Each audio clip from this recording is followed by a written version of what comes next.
పేరు వచ్చి సరస్వతి. నేను గుత్తి మండలం ఆర్ఎస్లో నివాసం ఉంటున్నాను. మా మామ వచ్చి మారన్న, ఈరమ్మ, మా అత్త వచ్చి, మా మామకు వచ్చి ముగ్గురు కొడుకులు. మా ఆయన వచ్చి వెంకటేశులు, ఆదినారాయణ, మా మరుదులు సత్యనారాయణ, వీళ్ళు ముగ్గురు సారు. నా బిడ్డలు వచ్చి 4 కుమార్తెలు. మా ఆయనకి ఆరోగ్యంతో చాలా బాగాలేందువల్ల మాకి ఆస్తి పంపకాలు ఏం జరగలేదు. ఆయన మేము అడిగేకపోయింటే వేటి కోడివేళ్ళతో మాకి దాడి చేస్తున్నాడు. మేము చంపేస్తే వాళ్ళని చంపేస్తే ఆస్తి కూడా మాకే వస్తుందని చేస్తున్నాడు. ఆదినారాయణ మాకి ప్రాణాపాయం ఉంది సార్, అరెస్ట్ చేయాలని మేము ప్రార్థిస్తున్నాం సార్. అదంటే మా మరిది ప్రాణరక్షణ. సత్యనారాయణ రైల్వే ఎంప్లాయీ ఇచ్చినాం సార్. మేము అయినా కానీ మాకేం న్యాయం జరగలేదు సార్.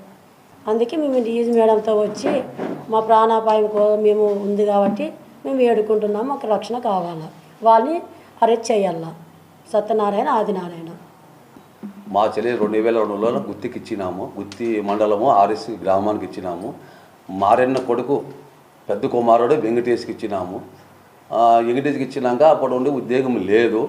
ఉద్యోగం లేని వీళ్ళ ఈ మారెన్న కుమారుడు రెండో వాడు ఆదినారాయణ, చిన్న సత్యనారాయణ ఎంప్లాయీ, రైల్వే ఎంప్లాయీ.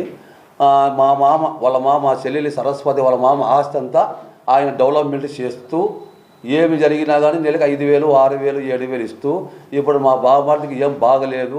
మా కోడేరులో కొన్ని స్థాయిలో చదువుకుంటున్నారు.